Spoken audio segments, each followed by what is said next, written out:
Call to order the Centerville Board of Education meeting for Monday, January 22nd, 2018. Please call the roll. Mr. Dahl. Here. Annie Sell. Here. Mr. Schroyer. Here. Megan Sparks. And Dr. Rower. Here. Please stand for the Pledge of Allegiance.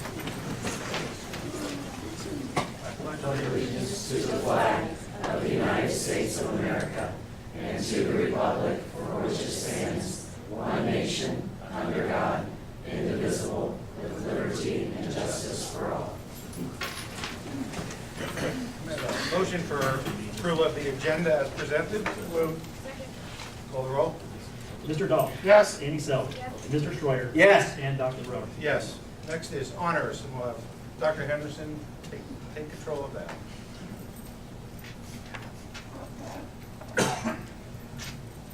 Thank you, Dr. Rohr. As superintendent, I always feel so fortunate to be part of such a great Centerville ELK team. And one of the things that we talked about at the board's organizational meeting back in January the 11th was that it's always great when we can present awards and honors and highlight great achievements here in our school district. We thought maybe that what we would try to do this year, 2018, is maybe expand that a little bit and talk about all the other great things that occur in regards to what our teachers do, what our students do, and what our buildings do to help out our community. So at this time, I'd like to ask that Principal Mindy Klein and anybody and everybody from PBN come up to the podium with me, if you would, please. Come up now.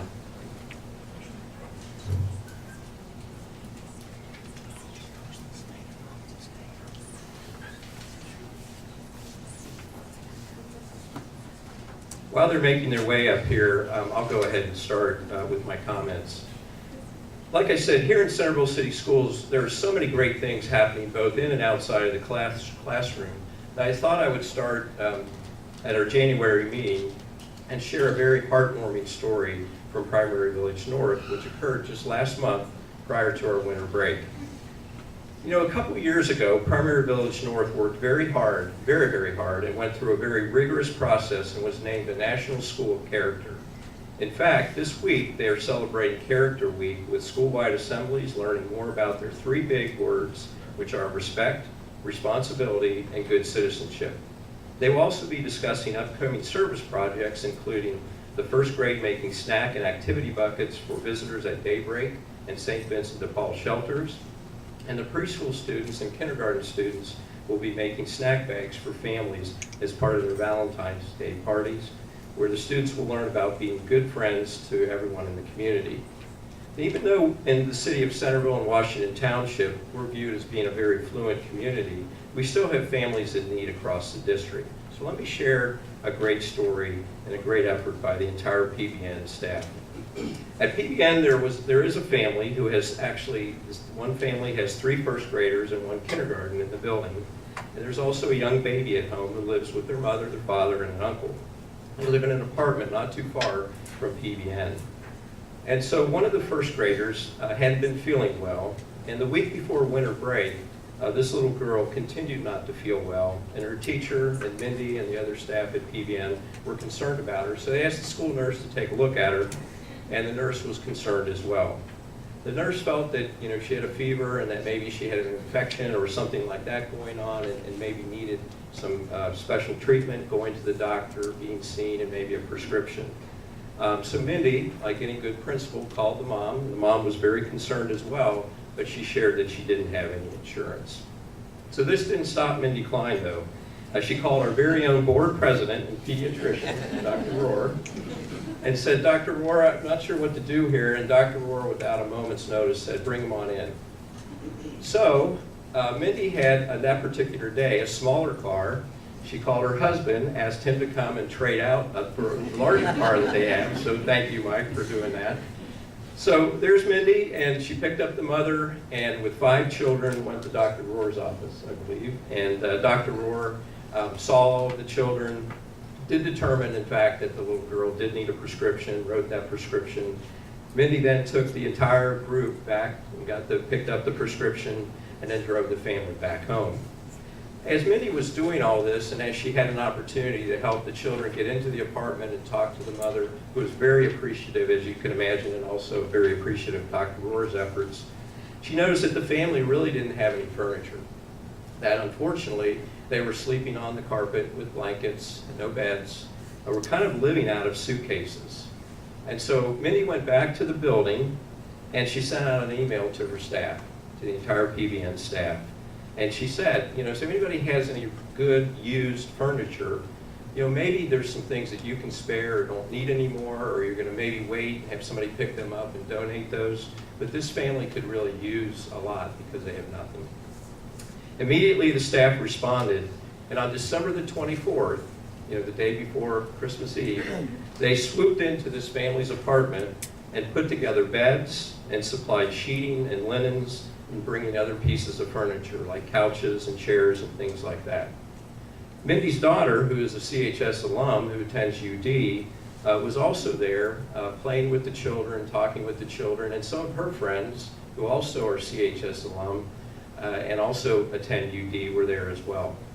So they were all talking with the children, playing with them, talking about what kind of toys and things like that they like. So these guys also had some access to a charitable group, were able to tell the story to that charitable group, and there were some monetary donations provided. So these guys went out then and bought Christmas gifts for all the children as well. So although I knew about Mindy's efforts to seek medical attention and Dr. Rohr's kind gesture, I just learned recently about the furnishing of the apartment, the gifts, and everything that Mindy did and her leadership and her generous staff at Primary Village North. So I just felt it was important that our community know, and these kinds of things happen throughout a lot of our buildings, but this is a great example and a great way to start out our new year, to hear the great things that the staff at Primary Village North, under Mindy's leadership, provided for this family.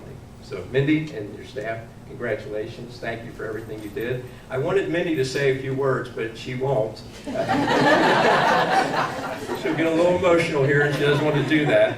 But again, these are some true heroes. And we have many, many, many heroes in our district, in all of our buildings, but these are some true heroes. Let's give them a round of applause.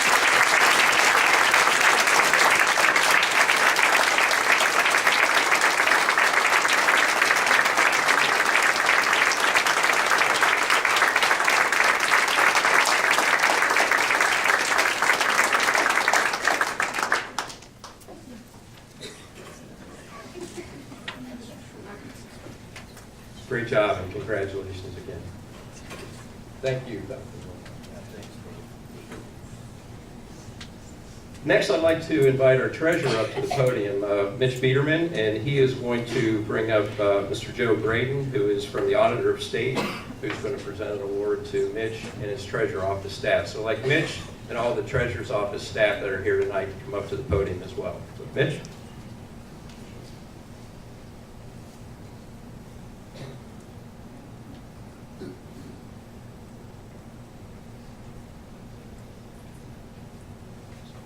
Thank you, Dr. Henderson, for that introduction. My staff is coming up to join me in the podium area. Come on up here, ladies. As you heard Dr. Henderson say, Mr. Joe Braden is here tonight to present an award, and I wanted my whole staff to be here this evening because it's very important to me that they're part of this. By the way, here this evening, they won't like me saying this, so raise your hand a little bit when I say your name. Linda Bruner is my accounting supervisor. Chrissy Opperman is my payroll supervisor. Shannon Geilenfeld is my payroll analyst. Laura Baker is my financial analyst, accounts payable. And Janice Sipe is my benefits coordinator / secretary, but she's not really a secretary, she's a benefits coordinator. Awesome staff. It's a pleasure to work with them every day of the year. They make my job easy. They're wonderful.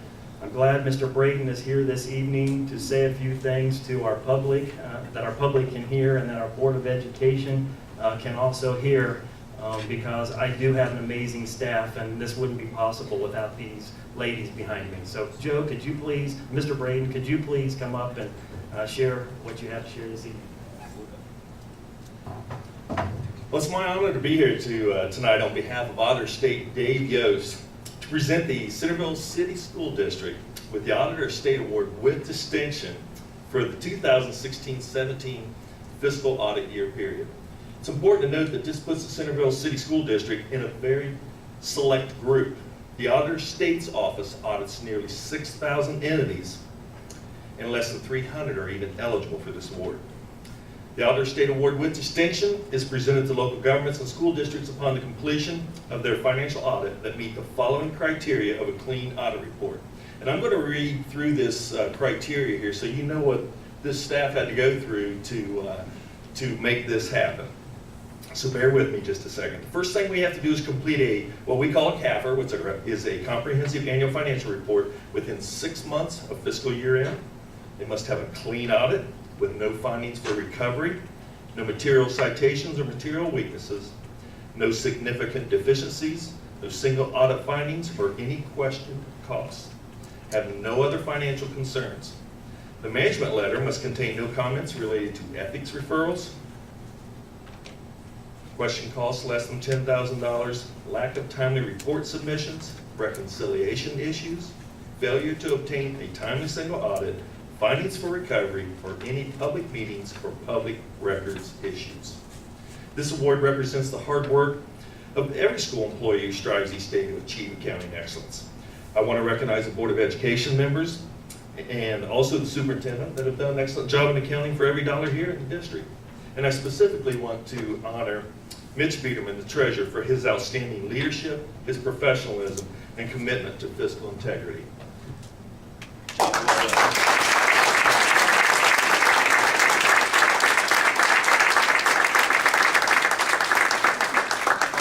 Auditor State Dave Yost, I'd like to present the Auditor State Award with distinction. We are going to get a picture. We're going to get a picture afterwards. There's some more awards this evening, but this is a great award. Sorry, I was holding it upside down, Sarah. I tend to do things like that on occasion. A little bit nerve-wracking to do this with my staff, but I will say I have an absolutely amazing staff. I just want to say that one more time. And thank you again for the work, Mr. Brady. Congratulations.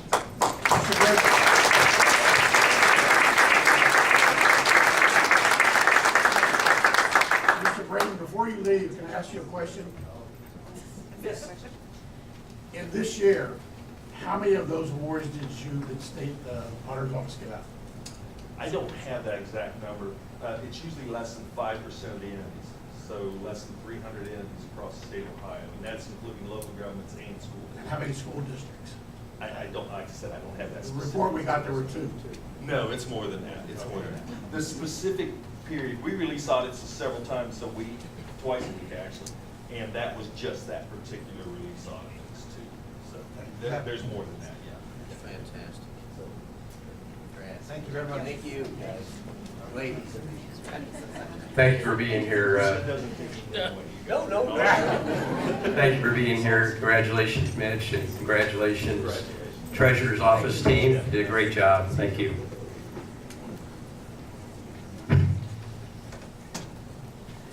I think this is a great example of how hard we work to keep track of all the money in the district and how well we do spend the money. So congratulations again, Mitch, and to your entire staff. Next, I'd like to invite Dan Tarpey, our Human Resources Director, up to start off with the next award. Dan? Thank you, Dr. Henderson. This evening, we would like to recognize our Ohio Teacher of the Year nominee. And so just a couple of statements about what that program is about. Each year, the district participates in this program, the Ohio Teacher of the Year program, which is sponsored by the Ohio Department of Education. The mission of the Ohio Teacher of the Year program is to honor, promote, and recognize excellence in teaching and the teaching profession. This year, the district nominee was selected right here from Centerville High School. I'm very pleased to announce that the district has selected Mr. Jason Whited for this very special recognition. Jason, would you please come forward? Mr. Durnball. Jason is a social studies teacher in the East Unit here at Centerville High School. He's also our head varsity baseball coach. And Jason's nominator is East Unit Principal, Mr. Jack Durnball. Mr. Durnball will be making a few comments about Jason in just a couple of minutes. But before Mr. Durnball makes his comments, our community relations specialist, Mrs. Swan, has prepared a brief video clip of both Jason and Mr. Durnball introducing themselves. So, Shannon, would you run that, please?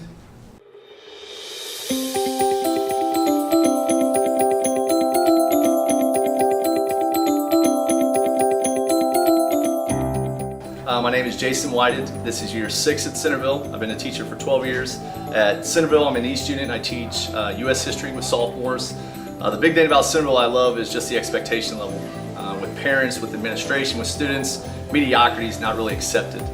Whether it be extracurriculars or in the classroom, you can just tell there's a drive with kids that really starts at home, and it's backed by our administration here where they want to succeed at a high level. And where I've come from, that's the case in some aspects, but maybe not all of it. But here I can tell it's just an overall theme that kids want to be successful. It just makes it easy to wake up in the morning and come teach. That's the best thing to me about Centerville. Hi, I'm Jack Durnball. I'm the East Unit Principal at Centerville High School. I think Urban Meyer said it best when he said true leaders establish trust with people, they set clear standards, and then they support and equip and inspire people to achieve those standards. And that's what Jason Whited does each and every day. Whether it be in the classroom and facilitating a highly motivating, high energy learning environment where kids can be successful as they become responsive citizens and apply history not only to today's scenarios but future scenarios, to coordinating our annual Veterans Day program that serves as a wonderful learning opportunity for hundreds of kids here at Centerville High School as dozens of veterans come in and share their experiences, provide their points of view, share their artifacts, and for our kids to have the opportunity to talk with them and honor their sacrifices and years of service. And lastly, Jason also serves as our varsity baseball coach. And the baseball program is very successful, but goes much farther than wins and losses. It's about developing young men into responsible citizens. I'm certainly honored and proud to introduce Jason Whited as Centerville's Teacher of the Year.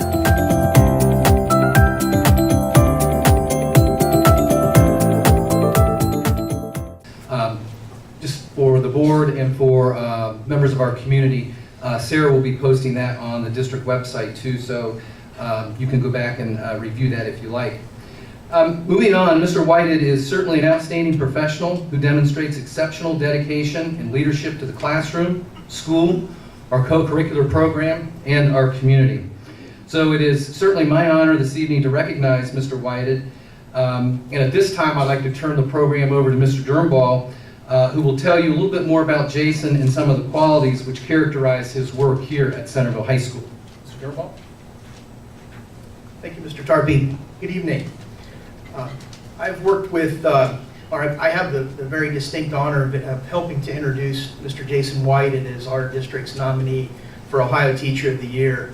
And I've had the pleasure of working with Mr. Whited for 6 years now. And what remains impressive each year is his professionalism and the way that he works with people, whether it be students, whether it be staff and colleagues, whether it be parents in our community. He does an absolute phenomenal job. Mr. Whited works to foster a shared vision, respect, diligence, sacrifice, teamwork, and persistence, all with a humble celebration of success. But I'd like to offer a few perspective snapshots of what exactly that looks like. Megan Knauer, a student in Mr. Whited's advisory, shares, Mr. Whited has been a wonderful advisor to me. Every day for the past 4 years, he has brightened our advisory with his humor and his occasional breakfast for lunch. He makes sure every student in our advisory feels welcome and appreciated and has gone out of his way to make advisory great. Carly Westendorf, a student in Mr. Whited's U.S. history class, said, Mr. Whited is a teacher that inspires me each and every day to work my hardest and achieve what I thought was the impossible. He always finds a way to implement life's messages into his lessons. His classroom is constantly filled with positive energy. He is not only a great teacher, but the way he connects with his students makes him a great person.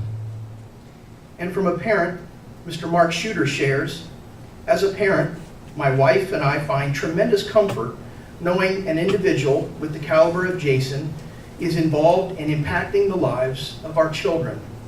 Jason is a person of character with impeccable integrity who is extremely organized, very positive, has a strong work ethic, and is always giving of his time both inside and outside of the classroom. Life experiences are teaching opportunities Jason uses effectively with students to prepare them for their journey in life. A testament to the impact he has on the students and athletes at Centerville High School is how alumni often return to seek his counsel and guidance years after graduation. The district is fortunate to have someone of Jason's skills and talents. On that note, and on behalf of the Centerville City School District, I am pleased to introduce Mr. Jason Whited.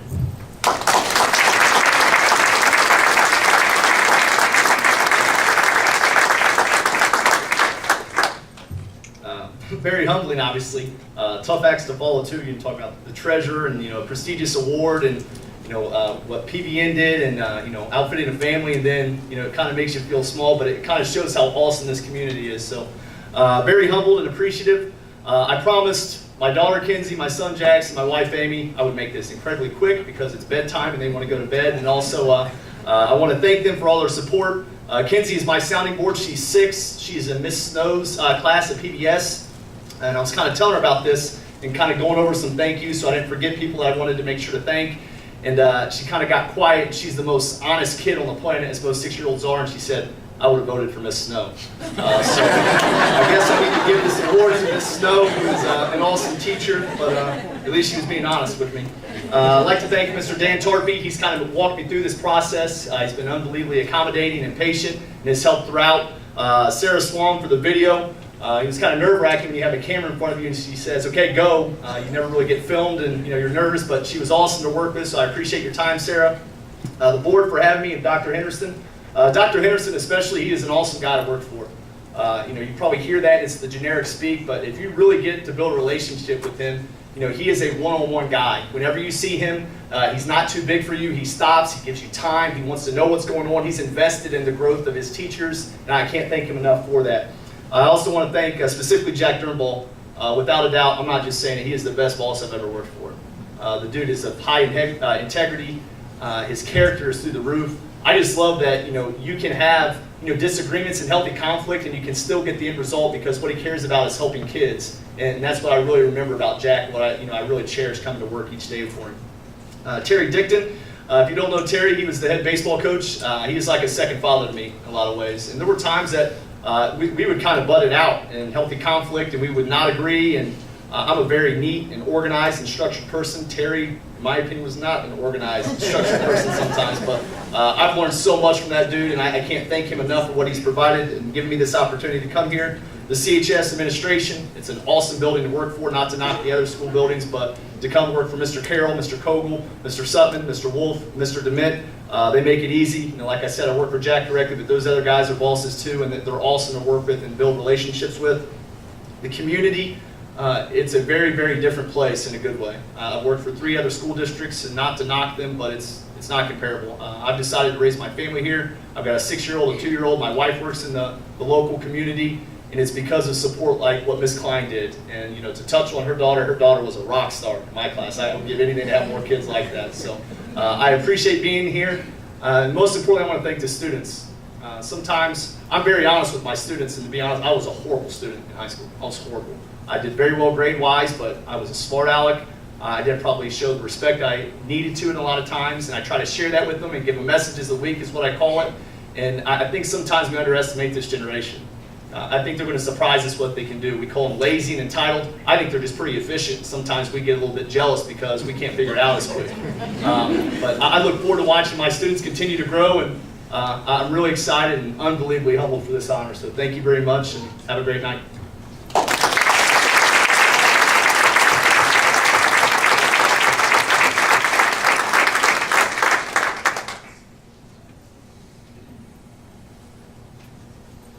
Jason, this is just a token of our appreciation and recognition for being nominated the Ohio Teacher of the Year. Thank you very much.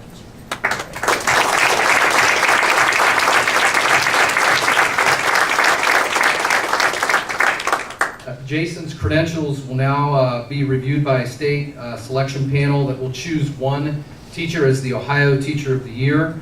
And Jason, I would just like to thank you for all of your outstanding work, and again, congratulate you on this outstanding honor. And good luck at the state level of competition. Thank you. Thank you, Dan, and congratulations again, Jason. Next, I'd like to invite Mrs. Suzanne Smith and Mrs. Jennifer Lokai. Both Jen and Suzanne are from the Centerville Education Foundation. January is the month that we are always privileged by the foundation when they present some checks, grants to our great teachers who have submitted applications, and they were reviewed, and they're going to get their checks tonight. So I'll turn it over to you guys. Thank you, Dr. Henderson. Good evening, everybody. It's our pleasure to be here this evening to share some exciting news as representatives of the Centerville Education Foundation. Just to give you a little background, if you're not familiar with us, the Centerville Education Foundation is a nonprofit organization founded in 1983, committed to supporting the exceptional educational experience within Centerville City Schools. The foundation achieves its goals through three primary functions: awarding several college scholarships each year to CHS graduates, celebrating our school's hardworking staff, students, volunteers, and alumni at our annual Hall of Fame banquet each spring, and providing over $10,000 in grant money each year to our innovative teachers. Currently, the CEF is comprised of 13 volunteer members of the Centerville community, most past or current parents of students in the Centerville school system.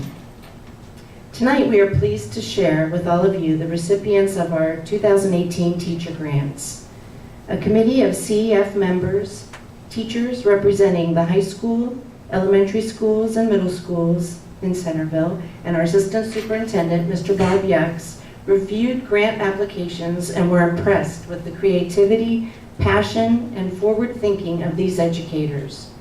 In all, 28 grants will be awarded funds to assist in the implementation of these projects.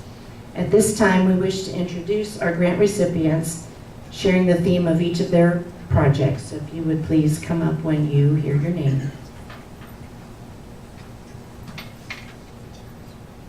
First is Missy Fairs from Willer Elementary.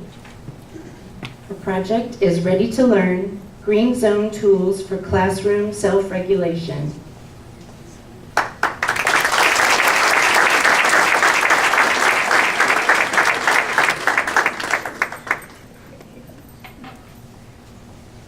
Next is our Elk Connection program. Beth Buck, Kenzie Everhart, Beth Myers, and Samantha Stingley at Centerville High School.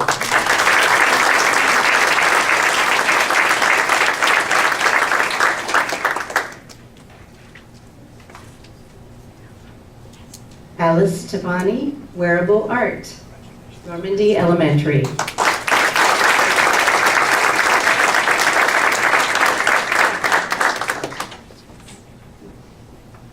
Sarah Snyder, CHS, CSI Unit for Biology 1 students.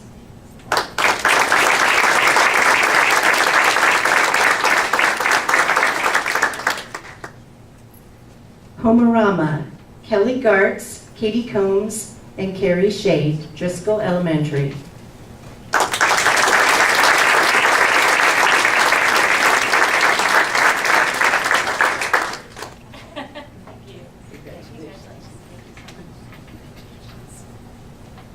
Andrew Ross from Driscoll Elementary, STEM Challenge.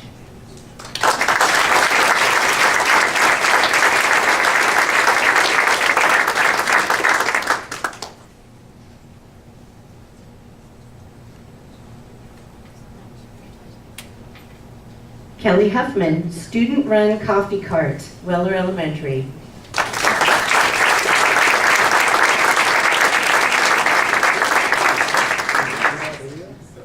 And a great theme, student-led coffee cart, Erica Nemechek.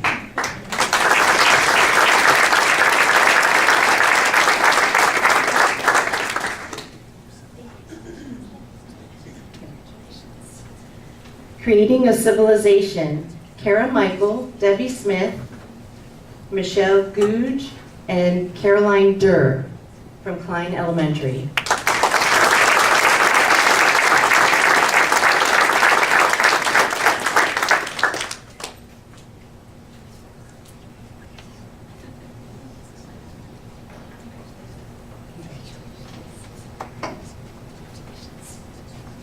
Money Management for Young Adults, Judy Brothers and Debbie Doozer, CHS.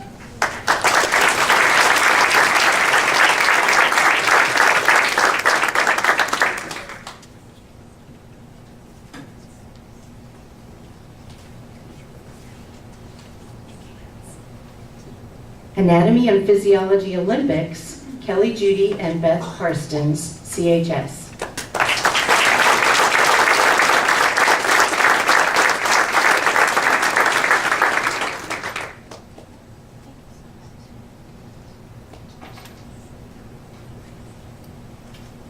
Connecting Literacy to Math, Taylor Mackle, Watts Middle School.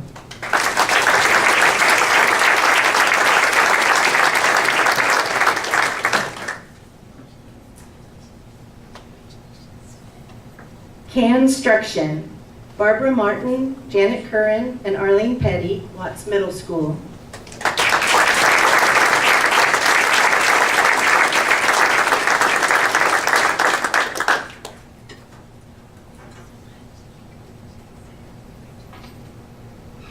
Establishing a pollinator habitat for hovering hummingbirds, Kelly George and Michelle Gouge, Klein Elementary.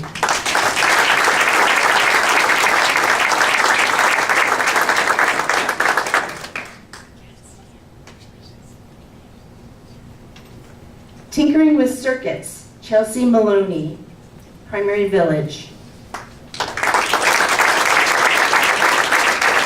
Primary Village North.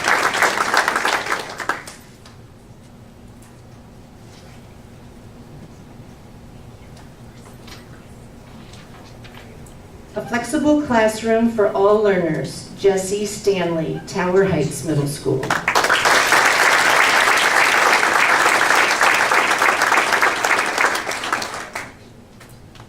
Interdisciplinary Unit of Study, Paddle to the Sea, Teresa Replogle, CHS.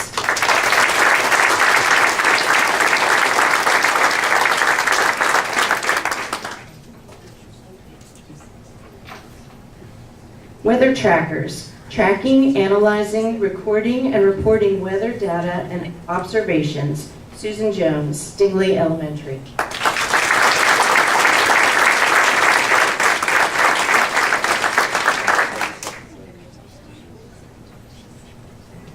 Sensory Garden Bridge and Pergola, Leslie Bear, Watts Middle School.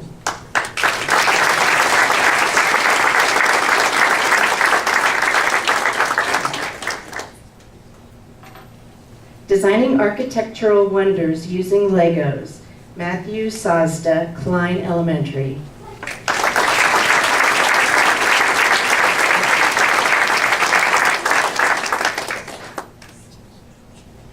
Guiding Healthy Food Decisions, Kate Mathay, Magzig Middle School.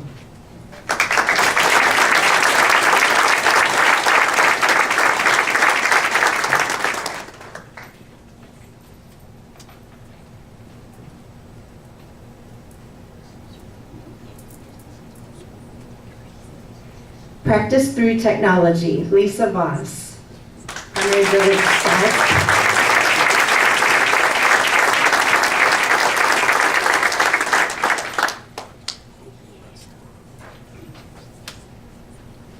Robotics in the Elementary Classroom, Susie Kroger, Stingley Elementary.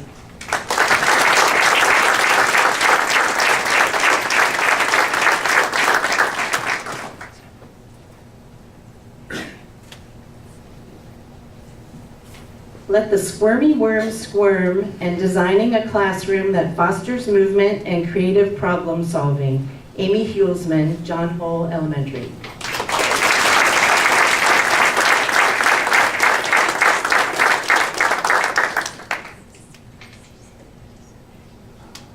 Art, cross-disciplinary story quilt, Robin Class, John Hole Elementary.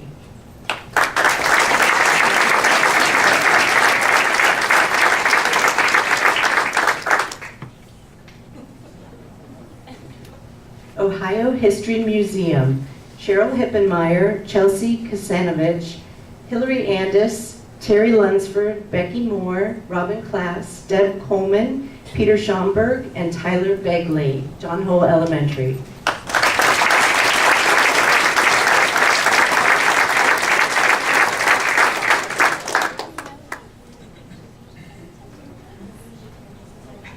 Thank you. Farming in our community, Shayna McNamee, Driscoll Elementary.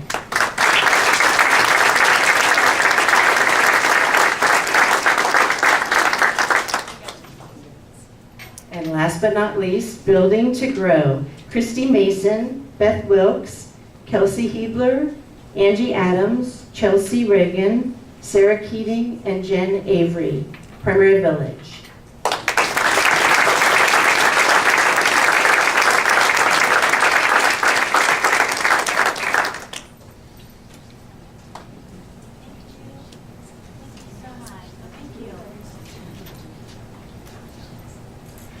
Thank you, teachers, for your dedication to lifelong learning and sharing your passion with our children. We look forward to following your progress as your projects get underway, and in some cases continue if they're already underway. We invite all of you to join in our celebration of Centerville City Schools at this year's Hall of Fame banquet on April 24th at Yankee Trace, where each of our grant recipients will share a display of his or her project to date. Again, we'd like to wish each of our grant recipients our heartfelt congratulations, and thank you all for your time this evening.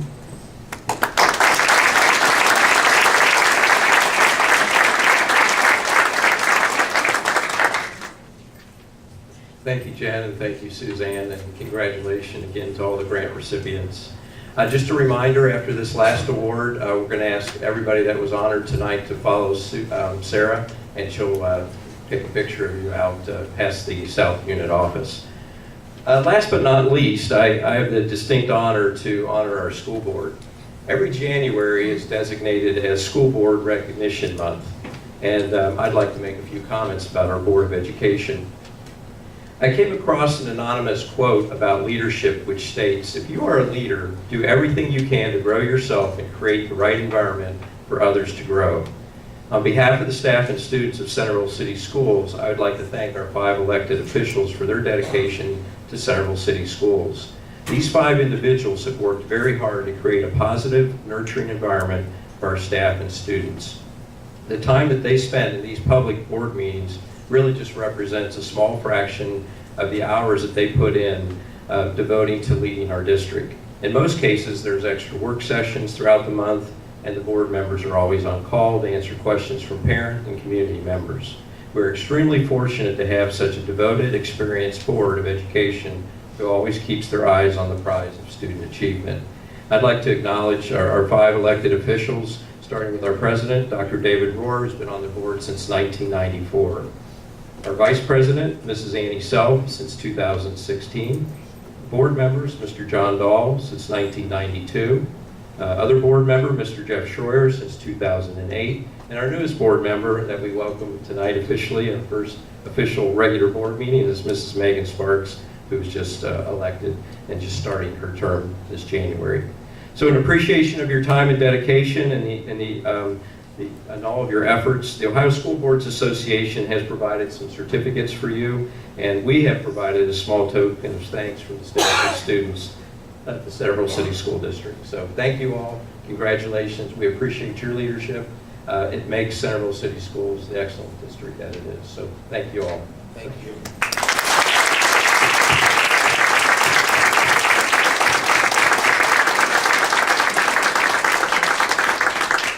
And now we're going to take a little break, and again, if you'll follow Sarah out there, she'll grab your, or snap a picture of all of you. Thank you all for being here, and congratulations to everybody. Thank you. All right, call to order, we'll restart our meeting. Next on the agenda is the legislative report by our newest member. Yeah. As a result of the holiday break, there is not much to report this month. On January 17th, Ohio's plan for implementing the Every Student Succeeds Act was approved by federal standards. Ohio's plan was submitted in September and was one of 11 states to get approved. That's the best report we've had in a long time. I can learn from her. We had a talk with her. Thank you. Next, our student reps.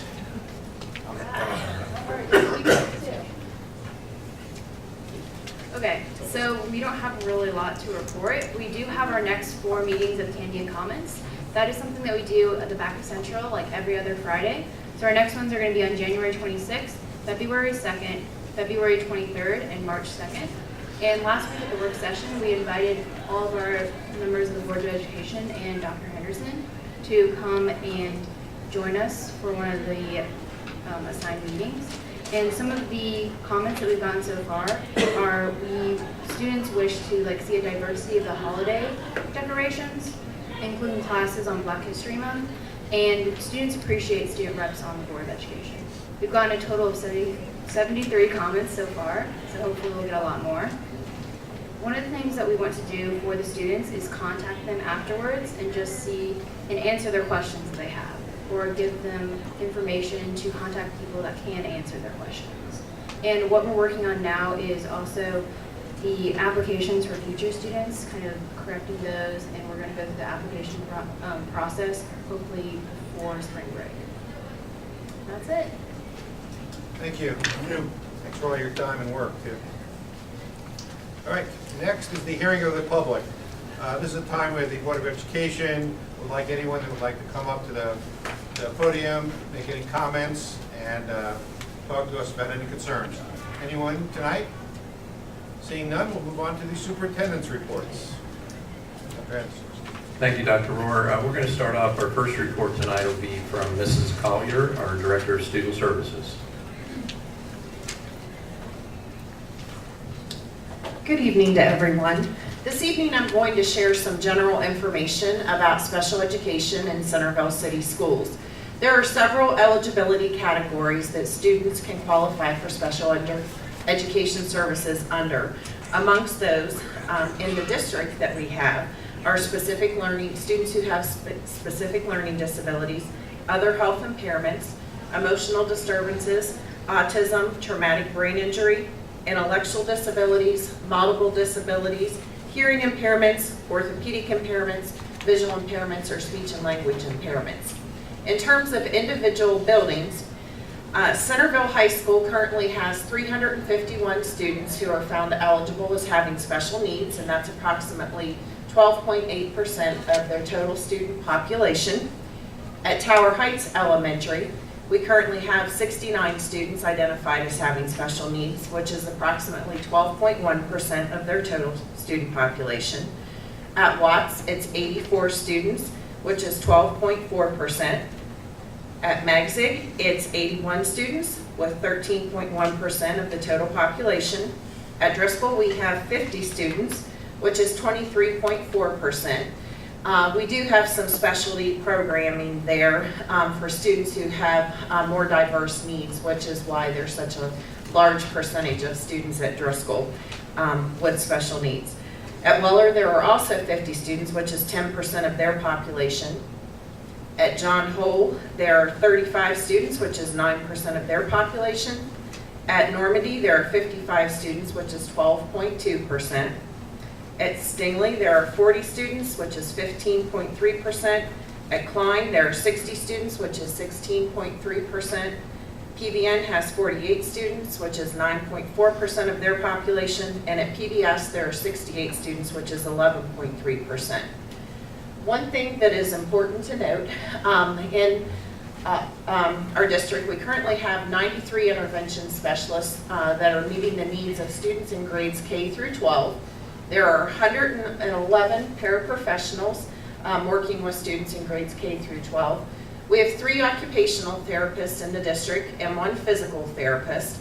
In addition, we're contracting through Montgomery County Educational Service Center for an additional day of physical therapy due to an increase of needs of those students who are moving into the district. We have 10 full-time and 1 part-time speech and language therapist. We have 1 behavioral specialist, and then we also contract through our county offices for things like orientation and mobility, audiology, hearing services, and vision services.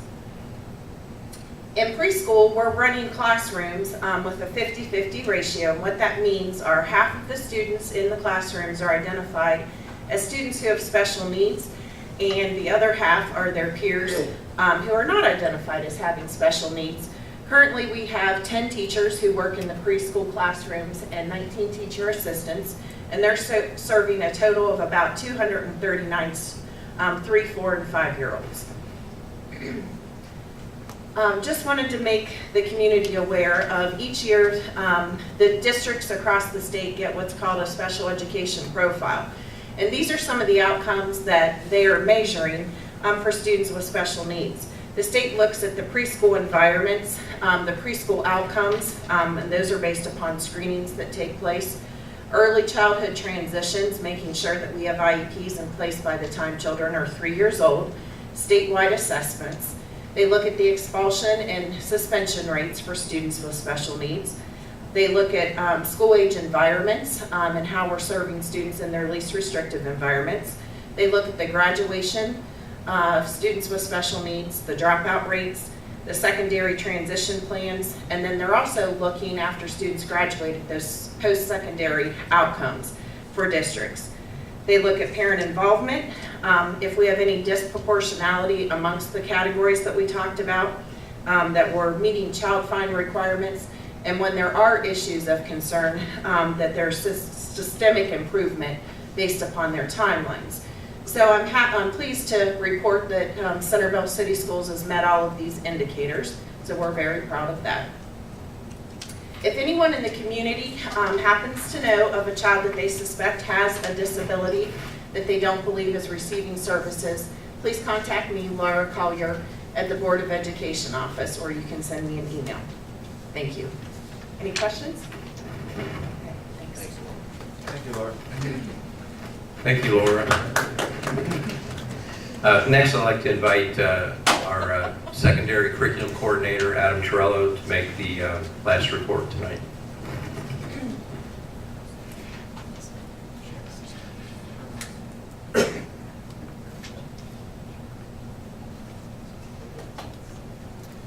Good evening. I'm here tonight just to share a new program with everyone that started at CHS actually this semester, which is pretty exciting. And I think, like many of the things that have been celebrated tonight, it really represents what Centerville Schools is all about. But what's more exciting maybe about this program is that it involves more than just the schools, that Centerville Schools, along with Sinclair and industry partners, have come together to put a program in place that we are calling the Advanced Manufacturing Program. It's in response to regional needs, the job market here, and what we believe are our needs of some of our students. It really started with a brainstorming phase with Sinclair and Centerville High School and talking about how can we get some of our students who are at risk seeing more of a purpose and a place here at school, and seeing that they have opportunities after high school.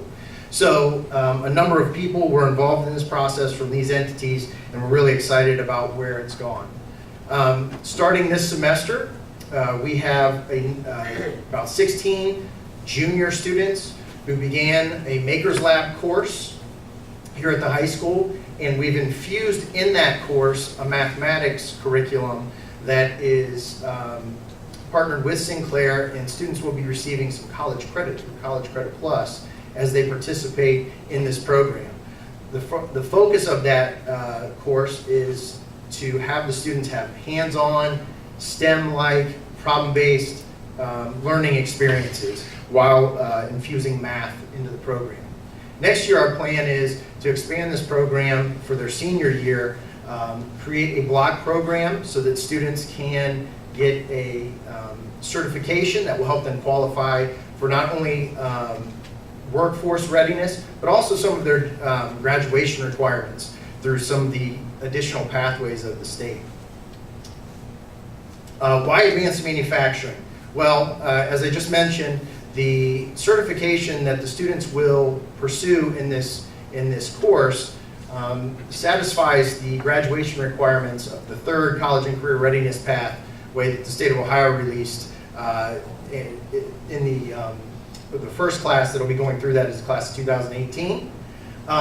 So we felt that since that satisfied that requirement, this would be a good place to start. In addition, the Dayton area is one of the leading manufacturing, it's one of the leading places in the United States for the manufacturing industry. There's an estimated 3,500 jobs over the next 10 to 15 years that will be available in the Dayton region annually. And Sinclair has instructors that are certified to help deliver this program.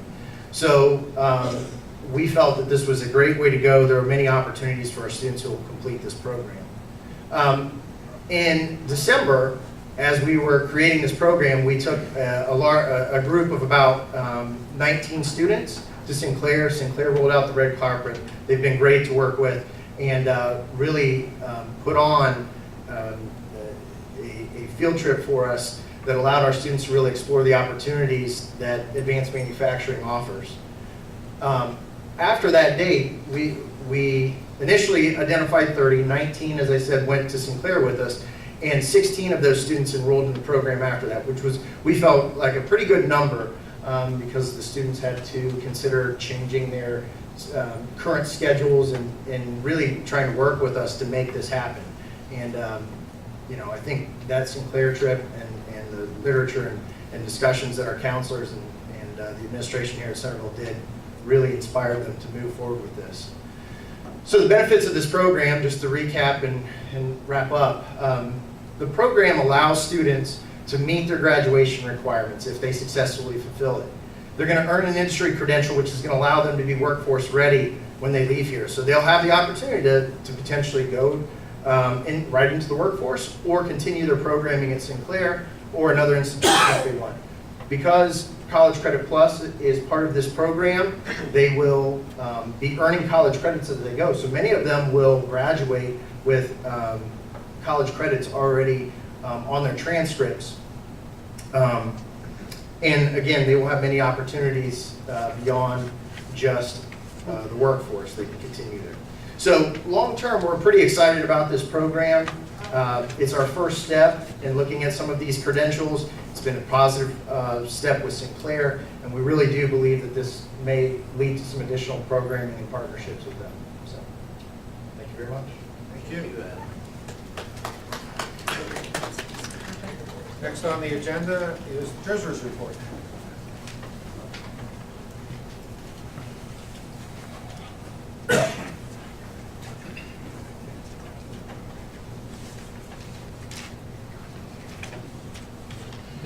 Good evening again.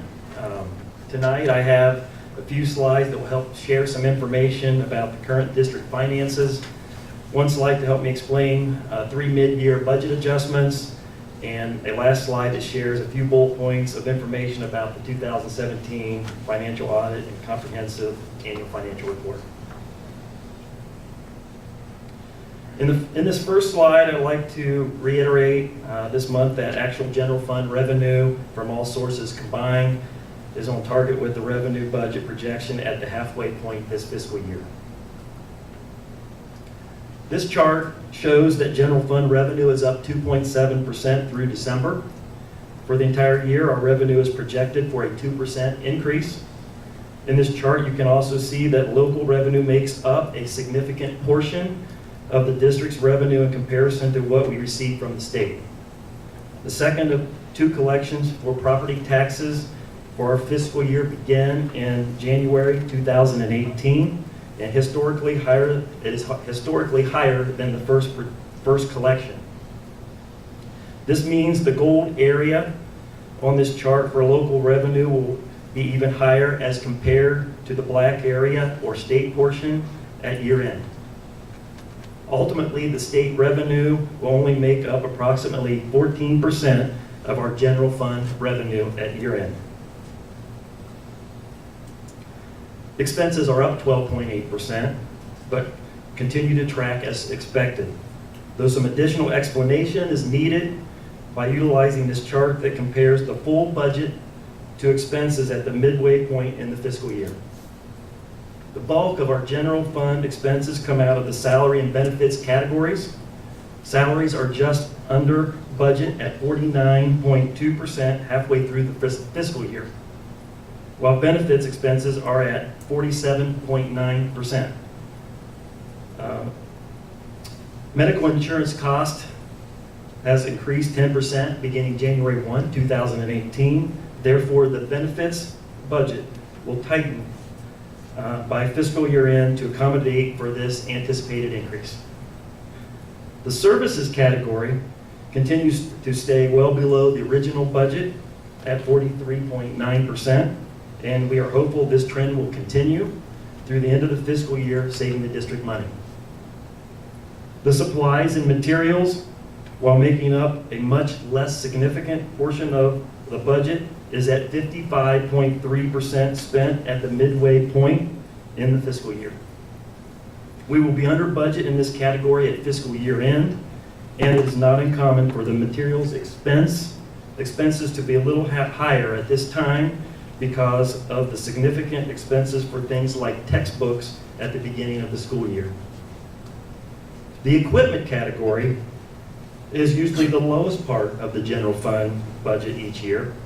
This year it is slightly higher than the materials budget because we purchased 66 acres of land beside the high school in December. The land purchase was $2.8 million. In addition to the land purchase, the equipment category has another significant expense that is anticipated to occur over the current and next fiscal year. $250,000 is budgeted for both this year and next year to implement a new fiber network that is sorely needed in our school district. The land and fiber costs represent 87.8% of the budget in the equipment category. And since the land was already purchased in December, this is why the equipment budget stands at 86.8% at the midway point this fiscal year. This account will be under budget at the end of the fiscal year, June 30th, 2018. Each year, the board considers mid-year budget adjustments. This year, I'm recommending the board consider approving 3 adjustments, all of which are outside the general fund.